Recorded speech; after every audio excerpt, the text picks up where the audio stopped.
زمانہ گواہ ہے اس بات کے اوپر، قسم ہے زمانے کی کہ انسانیت اوورال گھاٹے ہی میں ہے۔ الا الذین آمنوا، اب یہ وہ چار شرائط شروع ہو رہی ہیں، سوائے ان کے جو ایمان لے آئے، وعملوا الصالحات، اور نیک اعمال کیے۔ یہ بہت آسان کام ہے جی، کیونکہ اگلے دو کام اتنے مشکل ہیں، ان کی نسبت سے دیکھا جائے تو یہ بہت آسان کام ہے۔ ہاں اگر اسے آپ ایبسولوٹلی دیکھیں تو یہ بھی مشکل کام ہے۔ وہ اگلے دو کام کون سے؟ نمبر 3، وَتَوَاصَوْا بِالْحَقِّ، اور حق بات کی وصیت کرتے رہے۔ وہی امر بالمعروف ونہی عن المنکر، یعنی نیکی کا حکم دینا اور برائی سے روکنا۔ اس میں بھی جو برائی سے روکنا ہے یہ زیادہ مشکل کام ہے۔ نیکی کا حکم آپ دیں، لوگ آپ کو ہار بھی بنائیں گے۔ جیسے ہی برائی کا ذکر آپ کریں گے کہ یہ کام نہ میں نے کرنا ہے نہ کسی کو کرنے دینا ہے، تو دیکھیں کہ وہی عاشقان رسول، وہی عاشقان توحید آپ کے مخالف ہو جائیں گے، جس کی سب سے نمائندہ مثال رسول اللہ صلی اللہ علیہ وآلہ وسلم کی مبارک ذات ہے۔ یعنی ایک شخص 40 سال تک مکے کے لوگوں کی آنکھوں کا تارا ہے، اور ایک دعوت توحید بلند کرنے کے اوپر یہ حال ہو گیا ہے کہ ان کو اپنی جان بچا کر رات کے وقت ہجرت کرنی پڑی ہے اسی شہر سے جہاں ان سے بڑھ کر کوئی محبوب نہیں تھا۔ اور اس کی سب سے بڑی نشانی یہ تھی کہ لوگ آپ کو صادق اور امین کہتے تھے، اور اپنی امانتیں، اس زمانے میں بینک تو نہیں ہوتے تھے، تو سیکیورٹی کے لیے آپ کے پاس رکھواتے تھے کہ بھئی یہاں جمع کروا دی تو سمجھو محفوظ ہوگی، یہ شخص نہ کسی کو دغا دے گا، نہ کسی سے جھوٹ بولے گا، نہ کسی کے ساتھ فراڈ کرے گا۔ تو اگر رسول اللہ صلی اللہ علیہ وآلہ وسلم کا یہ سٹیٹس ہے تو باقی تو شاہی کوئی نہیں، پھر سیدھی سی بات ہے۔ اور چوتھی شرط بتائی، وَتَوَاصَوْا بِالصَّبْرِ، پھر صبر کی تلقین بھی ساتھ کرنی ہوگی۔ یعنی یہ آپ کو ساتھ بتانا ہوگا کہ حق گوئی کا اینڈ رزلٹ جو ہے وہ تکلیف ہے، اس کے بغیر تو اللہ تعالیٰ نے چھوڑنا نہیں ہے۔ اس لیے آپ دیکھیں کہ انبیاء کرام علیہ السلام کے اوپر اتنی تکلیف آتی ہیں۔ یہ جو آپ کو وائزین بتاتے ہیں نا کہ اللہ کے راستے پر چلنے کا الٹیمیٹ انجام یہ ہے کہ انسان کو کوئی سکھ نصیب ہو جاتا ہے دنیا میں، تو یہ بالکل آپ کو غلط بتاتے ہیں۔ ہاں یہ بات درست ہے کہ دنیا میں آئی ہوئی تکلیف برداشت کرنا آسان ہو جاتا ہے، اور یہی ہے فی الدنیا حسنہ۔ فی الدنیا حسنہ کا یہ مطلب نہیں ہے کہ آپ کو تکلیف نہیں آئے گی، ورنہ تو انبیاء کرام علیہ السلام کو کوئی تکلیف نہ آتی، ان کے اہل البیت علیہ السلام کو کوئی تکلیف نہ آتی، ان کے جانثار صحابہ کرام علیہ رضوان کو کوئی تکلیف نہ آتی، لیکن ان کی تکلیفیں جب ہم دیکھتے ہیں تو ہم تو ان کے مقابلے میں شاہی کوئی نہیں۔ یہاں تو پھر بھی لاش گھر واپس آ جاتی ہے۔ آپ ذرا امیجن کریں کہ جو صحابہ کرام اور تابعین جنگ یرموک میں اور قادسیہ میں اتنی دور گھر سے 1000 کلومیٹر 1500 کلومیٹر گئے، اور جو راستے میں بھی فوت ہوئے اور جو میدان جنگ میں شہید ہوئے، تو ان کی قبریں وہیں بنتی تھیں، وہ لاشیں واپس نہیں آتی تھی، نہ آ سکتی تھی، ظاہر ہے وہ پھر لاش ڈیکمپوز ہونا شروع ہو جاتی ہے۔ آج کل تو ہمارے پاس چونکہ ہوائی جہاز کا سفر ہے، ڈی فریزر موجود ہیں، اور یہ سارے کے سارے سرد خانوں والا سلسلہ شروع ہے، تو اس لیے اس زمانے میں تو ایون امیر حمزہ آپ دیکھ لیں، وہ تو مدینہ شریف کے بالکل ساتھ غزوہ احد کا میدان ہے، ان کو مدینے میں نہیں لا کے دفن کیا گیا، وہیں احد کے میدان میں ان کی قبر بنی ہے۔ تو جہاں جہاں ہوتے تھے، جنگ یمامہ میں جو لوگ شہید ہوئے ہیں آپ دیکھیں، عمر سیریز میں انہوں نے فلمایا نہیں ہے، وہ جو صحابہ کرام 700 سے زیادہ تو حفاظ شہید ہوئے تھے، ان کی قبریں وہیں اسی میدان میں بنی ہیں۔ وہ جو جھوٹا کذاب تھا، مسلمہ کذاب، اس کے خلاف جو جنگ ہوئی، تو لاشیں گھر نہیں آیا کرتی تھیں۔ تو آپ اندازہ کریں، اس کا مطلب ہے کہ صحابہ کرام جب بھی گھروں سے نکلتے تھے تو وہ واقعی الوداعی ملاقات ہوتی تھی، وہ آپ والی نہیں جو آپ حج اور عمرے پہ جاتے ہیں۔ آپ تو ملاقات اس لیے کر کے جاتے ہیں نا کہ بتا کے جائیں کہ میں چلے آ جائیں، اور ساتھ یہ میسج دیتے ہیں کہ جب میں واپس آؤں گا تو پھر مبارک کے لیے میرے گھر آنا ہے، ادروائز میں پوری زندگی اپنے دل میں تیرے خلاف بغض چھپا کے رکھوں گا کہ تو آیا نہیں تھا مبارکباد دینے۔ لیکن ادھر تو بھائی معاملہ ہی کچھ اور تھا۔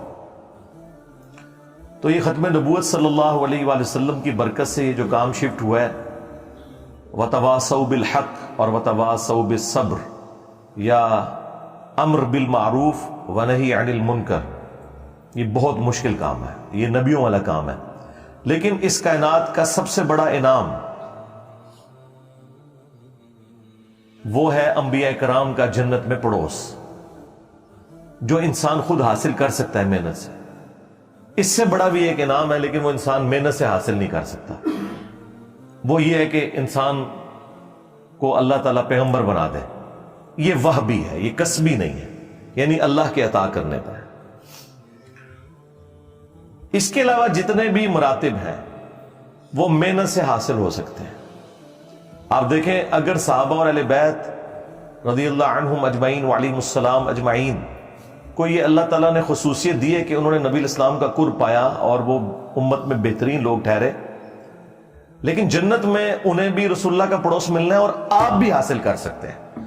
جنت میں سٹیٹس برابر ہو گیا, ہاں مراتب وہاں فرق ہو سکتے ہیں, لیکن نبی الاسلام کے پڑوس میں اگر کسی کو آج جگہ مل جائے یا اس زمانے کے بندے کو, at the end of the day وہ برابر ہو گیا, کیونکہ نبیوں کا پڑوس تو مل گیا نا. اور وہ ان لوگوں کے لیے جو نبیوں والا کام کریں گے. اللہ نے یہ کام تو لینا ہے, چونکہ ختم نبوت کی برکت سے اب یہ کام امت سے لیا جانا ہے, پیغمبر کوئی نہیں آنا.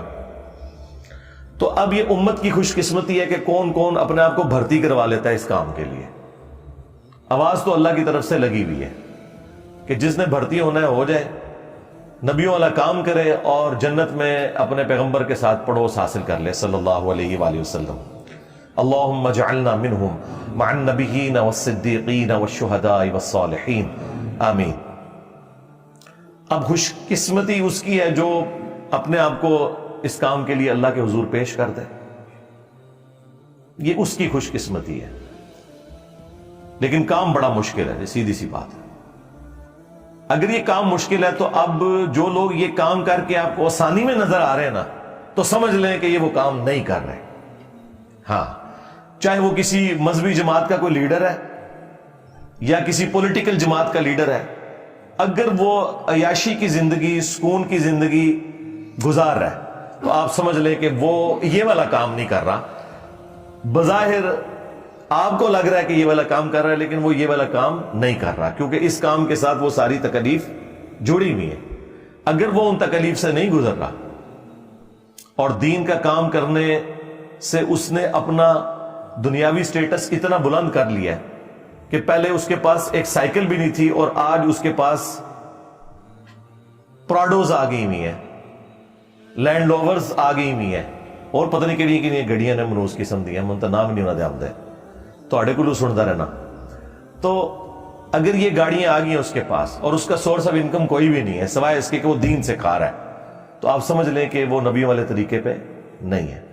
اگرچہ انبیاء کرام علیہ السلام بھی دعوت و تبلیغ میں جب مشغول ہوتے تھے تو ان کا بھی سورس آف انکم بیت المال ہوتا تھا, لیکن وہ اس سے جدادیں نہیں بناتے تھے. ورنہ مجھے بتائیں کہ نبی علیہ السلام وفات تک فاقوں میں کیوں رہے ہیں؟ غزوہ خیبر کے بعد تو اللہ تعالیٰ نے اتنی وسعت دے دی تھی, پھر خمس بھی رکھ دیا گیا مال غنیمت.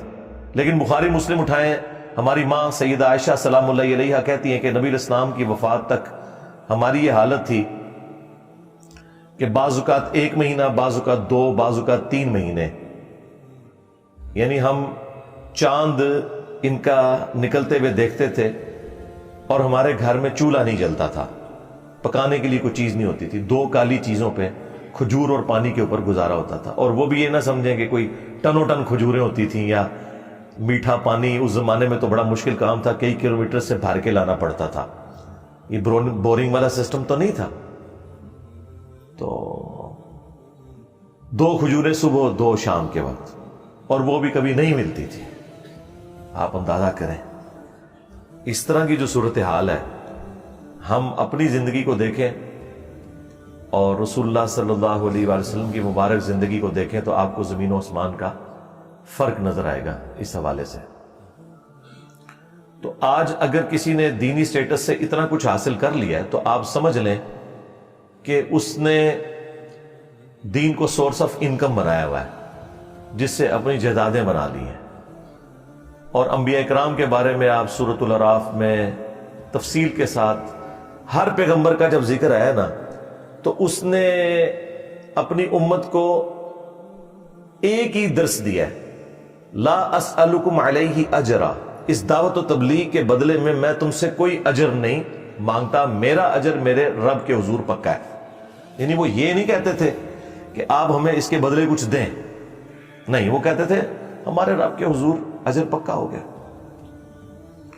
تو اللہ تبارک و تعالیٰ نے اپنے محبوب صلی اللہ علیہ وآلہ وسلم کی امت کو جو یہ کام ٹرانسفر کیا ہے، یہ نبیوں والا کام ہے، اور اسی کام کی وجہ سے اس امت کی فضیلت ہے۔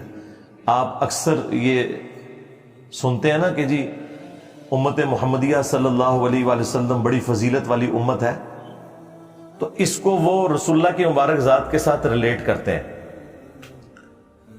کہ شاید اس وجہ سے کہ نبی الاسلام کا مرتبہ بہت بلند ہے انبیاء کرام میں، اس وجہ سے نہیں ہے، اس وجہ سے ہے کہ نبی صلی اللہ علیہ وآلہ وسلم پر اللہ تعالیٰ نے ختم نبوت کر کے نبیوں والا کام نبی الاسلام کی امت کو شفٹ کر دیا۔ اصل میں یہ جو کام شفٹ ہوا ہے نا نبیوں والا، اس کی وجہ سے اس امت کا مرتبہ اگلی امتوں سے بڑھ کر ہو گیا کہ وہ جو انڈیویجول لیول کے اوپر انبیاء کرام مختلف علاقوں میں قوموں میں آتے تھے اور وہ دعوت و تبلیغ کا کام کرتے تھے، ان کے جانثار ساتھی ان کے ساتھ ہوتے تھے، لیکن نبی الاسلام کے کیس میں آپ کے دنیا سے تشریف لے جانے کے بعد یہ پوری لیگیسی ٹرانسفر ہوئی ہے آپ کی امت کے اندر، چونکہ کام نبیوں والا ملا، لہٰذا یہ پوری کی پوری امت بنی اسرائیل کے پیغمبروں کی طرح ہے۔ یہ جو اکثر وہ کہتے ہیں نا جی ان کا مرتبہ جو ہے وہ نبیوں کی طرح ہے، مرتبہ نہیں ہے، انبیاء کے تو مرتبے کو کوئی پہنچ نہیں سکتا۔ انبیاء کرام علیہ السلام کا جو سٹیٹس تھا دعوت و تبلیغ کا، وہ والا اس امت میں ٹرانسفر ہوا ہے، اس کی وجہ سے یہ امت اگلی امتوں سے ممتاز ہے۔ جس طرح اگلی امتوں میں ہر قوم، قبیلے اور علاقے میں الگ سے پروفٹ آتا تھا، اس امت میں اب وہ پروفٹس نہیں آئیں گے، بلکہ اللہ تعالیٰ وقتاً فوقتاً ہر جگہ اپنے بندوں کو اٹھائے گا جو نبی نہیں ہوں گے، نبی کے امتی ہوں گے، لیکن وہ کام پیغمبروں والا کریں گے، اور کام اتنا بڑا کریں گے کہ اگر آپ اس کا والیوم چیک کرنا شروع کر دیں نا، تو اگلے انبیاء کرام کی جو محنت کا والیوم ہے اس سے یہ بہت بڑا والیوم ہے، والیوم کے اعتبار سے۔ یعنی حضرت نوح علیہ السلام نے 950 سال میں جو محنت کی ہے، تو ان کی کشتی کے اندر صرف 78 لوگ بیٹھے ہوئے تھے، اور یہاں ختم نبوت کی برکت سے 350-400 بندہ تو یہاں بیٹھا ہوا ہے اس وقت، اور یہ بھی کسی نبی کی موجودگی میں نہیں، نبی کو دنیا سے گئے ہوئے آلموسٹ 1400 سال ہو چکے ہیں۔ تو یہ ختم نبوت کی برکت آپ کو نظر آئی، اور دعوت بھی وہی ہے، اسی پیٹرن کے اوپر ہے، زیرو ٹالرنس توحید کے اوپر۔ یعنی اگلی امتوں کا یہ حال تھا کہ حضرت موسیٰ علیہ السلام 40 دن کے لیے آلموسٹ گئے ہیں کوہ طور پر، اور پیچھے 70,000 ان کے صحابہ جو ساتھی تھے مرتد ہو گئے، انہوں نے بچڑے کا ماڈل بنا کے اس کی پوجا شروع کر دی، ایک دن میں 70,000 وہ قتل ہوئے، اور عام انسان نہیں، حضرت موسیٰ کے اصحاب، لیکن اللہ نے ان کی توبہ قبول کر لی۔ وہ قرآن میں ہے کہ توبہ قبول ہو گئی، لیکن کہا گیا کہ توبہ یہ ہے کہ قتل کیے جائیں گے، دنیا میں اب ان کو رہنے کا حق نہیں ہے، اب ان کو جنت ملے گی لیکن دنیا میں ان کی گردنیں اترے گی۔ اور ادھر دیکھیں نبی الاسلام کو تشریف لے جائے ہوئے 1400 سال تقریباً گزر چکے ہیں، لیکن توحید اسی طریقے سے ٹنا ٹن ہے، زیرو ٹالرنس ہے۔ اور اگر کسی کو سمجھ نہیں آ رہی نا، تو ہمارے پلیٹ فارم کی برکات دیکھ لیں اور بتائے کہ اس توحید میں کوئی شخص، کوئی حرف، کوئی کلام کر کے بتائے کہ قرآن میں جو اللہ تعالیٰ نے جس پیشن سے توحید بیان کی ہے، جو نبیوں والی توحید ہے، شیطانی بابوں والی توحید نہیں، شیطانی توحید نہیں، بلکہ رحمانی توحید، اس کے اوپر میں تفصیلی کئی ایک ویڈیوز میں بول چکا ہوں۔ تو یہ برکت ہے ختم نبوت کی۔ بخاری مسلم میں حدیث ہے، قیامت والے دن کئی انبیاء اس حال میں آئیں گے، کسی کے ساتھ 4 امتی، کسی کے ساتھ 3، کسی کے ساتھ 2، کسی کے ساتھ 1، اور کسی کے ساتھ 1 بھی نہیں ہوگا، ایک بھی امتی نہیں ہوگا جو ایمان لایا ہو۔ اب اس اعتبار سے ذرا اس امت کو دیکھیں تو آپ برکات دیکھ لیں۔ بخاری مسلم دونوں میں حدیث ہے، نبی علیہ السلام نے فرمایا کہ جنتیوں کا نصف میری امت سے ہوگا۔ ہاں، اور ایک اور حدیث ہے بخاری و مسلم میں، نبی صلی اللہ علیہ وآلہ وسلم نے فرمایا کہ اگلے انبیاء پہ جو لوگ ایمان لے کر آتے تھے ان کے معجزات کی وجہ سے لاتے تھے. مجھے اللہ نے وحی کا معجزہ دیا یعنی قرآن. میں اللہ سے امید کرتا ہوں کہ سب سے زیادہ جنت میں جانے والے پیروکار میرے ہوں گے کیونکہ میرا معجزہ سب سے بڑا ہے. یہ نبی علیہ السلام کا معجزہ قرآن. ٹھیک ہے, اور یہ اتنا بڑا معجزہ ہے کہ یہ اتنی لاڈلی کتاب ہے کہ اس سے پہلے کوئی کتاب اللہ نے محفوظ بھی نہیں کی, اور وہ بھی ختم نبوت کی برکت سے ایسا ہوا کہ چلو نبی تو دنیا میں موجود نہیں ہے لیکن نبی کا خلیفہ, نبی کا وصی, نبی کا سلیبس وہ اللہ تعالیٰ نے محفوظ کر دیا. انا نحن نزلنا الذکر وانا لہ لحافظون, سورۃ الحجر آیت نمبر 9. بے شک اس الذکر قرآن یاد دہانی کو ہم نے نازل کیا, ہم ہی اس کی حفاظت فرمانے والے ہیں. تو اس کو اللہ تعالیٰ نے قیامت تک کے لیے محفوظ کر دیا تاکہ کوئی شخص یہ گلا نہ کر سکے کہ ہم نے تو پیغمبر کا زمانہ پایا ہی نہیں, ہمیں تو پتہ ہی نہیں تھا حق کیا ہے. اگلی امتیں گلا کر سکتی تھی لیکن ان کا گلا اللہ نے اس طرح دور کیا کہ ہر نبی جب فوت ہوتا تھا نا تو فوت ہونے سے پہلے اپنی جگہ ایک اور پیغمبر کو خلیفہ چھوڑ کے جاتا تھا. اب ختم نبوت کی برکت سے اس امت میں تو نبی نے آنا کوئی نہیں ہے, تو اللہ تعالیٰ نے نبی علیہ السلام کا خلیفہ قرآن چھوڑ دیا, اور سنت یا صحیح الاسناد احادیث اسی کی تفسیر ہے. اصل میں تو وہ خلیفہ قرآن ہے. اور امت کا یہ حال ہے کہ امت کی اکثریت بشمول علماء کے قرآن انہوں نے ترجمے سے پڑھا ہی نہیں ہے. اگر پڑھا بھی ہے تو انہوں نے قرآن کو اپنا امام نہیں مانا کہ قرآن کو ہم اس لیے پڑھیں کہ ہم نے قرآن کے مطابق اپنے عقیدے کرنے ہیں, بلکہ انہوں نے یہ کیا کہ ہم قرآن اس لیے پڑھیں کہ اپنے جو بزرگ بابوں کے عقیدے ہیں نا وہ قرآن میں کہاں ثابت ہوتے ہیں, اور قرآن کی کون سی آیات جو ہیں وہ ہمارے بزرگوں کے عقائد کے خلاف ہیں تو ان کا ہم جھوٹا جواب تلاش کرنے کی کوشش کریں. جس کا سب سے بڑا ثبوت ہے کہ 10-10, 20-20, 30-30 جلدوں کے اوپر قرآن کی تفسیریں لکھ کے لوگ مر گئے, اور حالت یہ ہے کہ پہلے صفحے پہ لکھا تھا ایاک نعبد و ایاک نستعین, اور اس کی تفسیر میں انہوں نے لکھا کہ یا علی مدد بھی ثابت ہے, ہاں یا عبد القادر جیلانی بھی ثابت ہے. یعنی جس بندے نے قرآن کی تفسیر سے یہ نکالا ہے, یعنی جو قرآن میں معنی اچھل اچھل کر باہر نکل رہا تھا وہ اس نے قبول نہیں کیا کہ اللہ تیری عبادت کرتے ہیں اور تجھی سے دعا مانگتے ہیں. ایک تو ظاہری اسباب ہے, وہ تو قرآن میں حکم ہے وَتَعَاوَنُوا عَلَى الْبِرِّ وَالتَّقْوَى وَلَا تَعَاوَنُوا عَلَى الْإِثْمِ وَالْعُدْوَانِ, لیکن ایک ہے دعا کرنا جو اللہ کے ساتھ خاص ہے. تو اب مجھے بتائیں انہوں نے کیا تفسیر لکھی, اور توحید نہیں اگر تو باقی تو ساری چیزیں فارغ ہیں. نہ کسی کی محبت رسول قیامت کے دن اسے نفع دے گی, نہ محبت اہل بیت, نہ محبت صحابہ کرام. ہاں دنیا میں ضروری ہے آپ کو نفع دیں گی کہ چندہ آپ کو زیادہ مل جائے گا, ٹھیک ہے. دنیا پہ آپ ختم نبوت کے نام کے اوپر ڈرامہ بازی کریں, چندے ہتھیائیں لوگوں سے, اور عقیدوں میں آپ کے شرک پایا جاتا ہے. اس ختم نبوت کو چاٹنا ہے جس میں شرک پایا جاتا ہے. کیا رسول اللہ دنیا میں اس لیے آئے تھے, آپ نے اپنی نبوت کا پیغام یہ لوگوں کو دیا تھا کہ میری وفات کے بعد جو ہے وہ قبر والوں سے مانگنا شروع کر دینا اور پھر ساتھ ختم نبوت کے نعرے بھی لگانا؟ اول چیز توحید ہے, اس کے بعد ختم نبوت اور پھر باقی ساری چیزیں. اور ختم نبوت پہ بھی چشتی رسول اللہ, اشعری رسول اللہ کے بعد تو ہم نے ان کو کتنا ایکسپوز کر دیا, ان کے پاس تو بھاگنے کی جگہ ہی کوئی نہیں ہے. تو یہ سارے کے سارا ڈرامہ بازی چل رہی تھی, اور چونکہ حکومتوں میں یہ لوگ بیٹھے ہوتے تھے, کوئی حق بات کرتا تھا اسے قتل کروا دیتے تھے. یوٹیوب, سوشل میڈیا ہے نہیں تھا کہ بات لوگوں کی دوسرے لوگوں تک پہنچتی. یہ تو اللہ تعالیٰ نے چونکہ نشت ثانیہ اسلام کی کرنی ہے, قیامت سے پہلے امام محمد بن عبداللہ المہدی رضی اللہ تعالیٰ عنہ علیہ السلام کے ذریعے اللہ تعالیٰ نے دنیا پہ اسلام کا غلبہ کرنا ہے.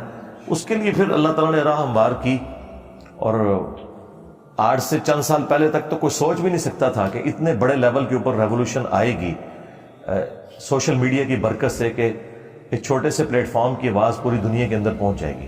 اور وہ آپ دیکھ رہے ہیں اللہ کے فضل سے. اور کیا حالت ہے کہ مجھے تو اب نظر آ رہا ہے کہ باقی تو کسی کو بات دین کے اوپر سننے کے لیے تیار ہی نہیں ہے. ہمارے جو کمپٹیشن پہ بھی لوگ آئے تھے نا, ان میں سے بھی کئی لوگ اب دین کا کام چھوڑ کے وی لاگز بنانے شروع کر دیے انہوں نے. انہیں پتہ چل گیا کہ یار اب ادھر کیسے ہم اپنا جعلی سودا بیچیں گے جب آپ کو خالص سودا فری مل رہا ہے, اور وہ اتنا خالص ہے کہ اس کا ٹیسٹ لوگوں کو بتا رہا ہے کہ باقی سب لوگ فراڈ کر رہے ہیں, تو اب لوگوں نے کیوں وہ فراڈ والی چیزیں لینی ہے؟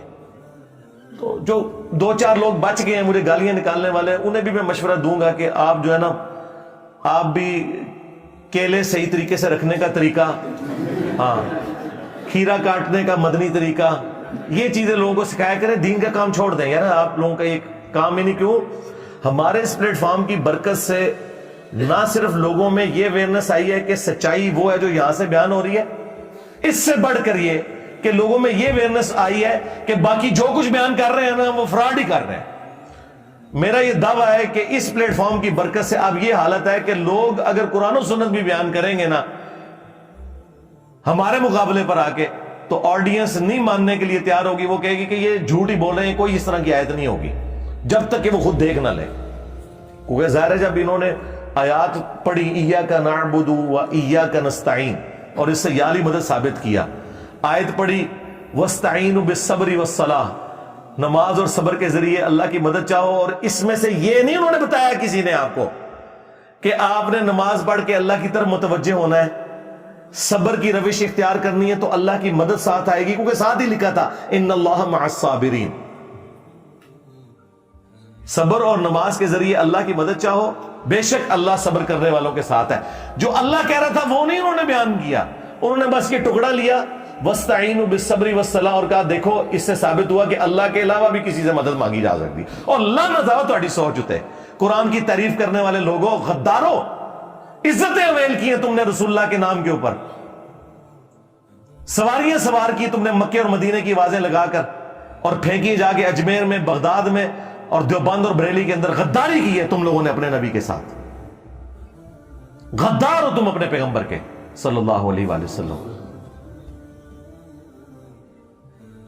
تو یہ اس میں سے نکال رہے ہیں کہ غیر اللہ کی مدد ثابت ہوتی ہے جی۔ تو آج تک کسی بھی مسلمان نے کہا کہ المدد یا نماز، میری مدد فرمائیے مشکل کشا، المدد یا صبر، اور جسے ثابت کر رہے ہو وہ تم نے کبھی نہیں کیا تھا، تو اس سے تم نے غیر اللہ کی مدد اور پھر اپنے بابے پکارنے شروع کر دیے، اس میں بھی یہ نہیں نکل رہا تھا۔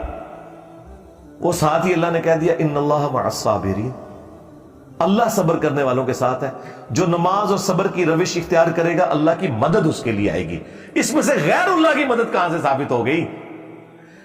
آپ اندازہ لگائیں، یہ تمام بریلوی علماء چاہے پرانے بزرگ ہوں یا نئے، اس آیت کو ٹاپ آف لسٹ بیان کرتے ہیں غیر اللہ سے مدد کے لیے۔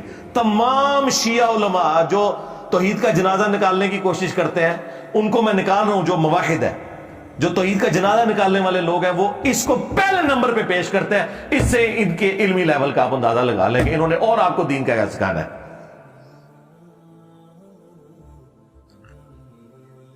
اچھا، کوئی اگر دائی اٹھتا بھی ہے تو وہ غامدی صاحب کی طرح کوشش کرتا ہے کہ پیار محبت سے کوئی بات پہنچانے کی کوشش کریں، تو دیکھ لیں لوگوں کو بات سمجھ نہیں آتی۔ اگر کسی کو آئی ہے تو وہ وہی لوگ ہیں جو پہلے ممی ڈیڈی تھے، پہلے بھی ان کے دماغ میں فطور نہیں تھا، اب بھی نہیں ہے۔ لیکن جو کٹر قسم کی پبلک ہے، بریلوی، دیوبندی، اہل حدیث، شیعہ، ان کا تو اس لیول کے اوپر مینٹل ماڈل بن چکا ہے کہ ان کو توڑ کے بھی آپ دوبارہ بنائیں نا، پھر بھی آپ ان کے دماغ میں قرآن و سنت داخل نہیں کر سکتے۔ لیکن اللہ کے فضل سے ہمارے اس پلیٹ فارم نے آپ دیکھیں کیا دنیا میں تبدیلی آپ کے سامنے نظر آ رہی ہے۔ اب دنیا میں ہر دینی پلیٹ فارم پتہ دین کی خدمت کیا کر رہا ہے؟ ریپلائی ٹو انجینئر محمد علی مرزا۔ ہاں آپ دیکھ لیں، جس ٹاپک پہ میں بولتا ہوں نا، میری تصویر لگا کے نا اس ٹاپک کے اوپر اگلا بات کرتے ہیں، یعنی میں بتاؤں گا کہ دین کی کون سی بات آپ نے بیان کرنی ہے۔ آج اسلام پہ اتنا مشکل وقت آیا۔ آپ کے پڑوسی ملک میں ایک شخص جس کی دنیا میں سب سے ٹاپ پہ ویورشپ ہے، دھروو راٹھی، اس نے اسلام کے اوپر انجانے میں، بدنیتی کے ساتھ نہیں، ایک حملہ کر دیا عقیدہ توحید کے اوپر۔ کدھر مر گئے علماء؟ کسی بڑے عالم دین کی کوئی ویڈیو دیکھی ہے کہ اس نے جو پوائنٹ اٹھائے ہیں اس کا جواب دیا ہو؟ ہمیں یہ کہتے تھے نا جی غیر مسلموں کو جواب دیں جی انجینئر صاحب ہمیں چھوڑ دیں، جی آپ کو کچھ چھوڑ دیں، آپ بھی غیر مسلم ہیں۔ ہاں بریلویوں سے پوچھیں کہ دیوبندی کیا ہے، دیوبندیوں سے پوچھیں ذرا بریلوی کیا ہے، اہل حدیث سے پوچھیں کہ یہ کیا ہے، ان سے اہل حدیث کے بارے میں پوچھیں۔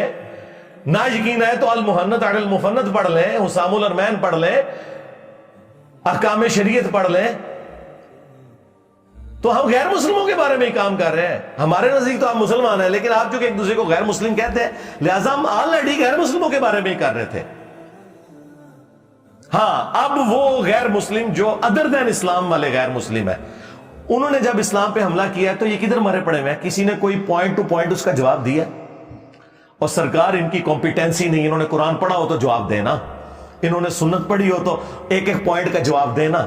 میں اب بھی بات کرتا ہوں، جو میں نے ریکارڈنگ کروا دی نا 1.5 گھنٹے کے اندر، اس کو دیکھ کے رٹا مار کے کوئی ریپروڈیوس بھی نہیں کوئی مفتی کر سکتا، ٹائم قیامت تک جائے اسی طریقے سے پوائنٹ ٹو پوائنٹ رٹا مار کے میرے لیکچر میں۔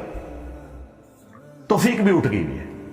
اب ان کی توفیق صرف یہ ہے کہ انہوں نے بنو امیہ کی خدمت کرنی ہے، ان کی توفیق یہ ہے کہ انہوں نے اپنے بابوں کے مزارات کا دفاع کرنا ہے، اسلام کے ساتھ ان کا کوئی لینا دینا نہیں، سیدھی سی بات ہے۔ تو اینڈ پہ میں دعا کروں گا اللہ تعالیٰ ہمیں بھی، ہمارے اسٹوڈنٹس کو بھی، ان کی فیملیز کو بھی، قیامت تک آنے والے تمام مسلمانوں کو پورے اخلاص کے ساتھ ختم نبوت کی برکت سے یہ جو نبیوں والا کام اس امت کو شفٹ ہوا ہے، نبی صلی اللہ علیہ وآلہ وسلم کا سچا مجاہد بنتے ہوئے آگے پہنچانے کی توفیق عطا فرمائے، آمین۔ صلو علی محمد وآل محمد، اللہم صلی علی محمد وعلی آل محمد واصحاب محمد وازواج محمد وامت محمد اجمعین الی یوم الدین، آمین۔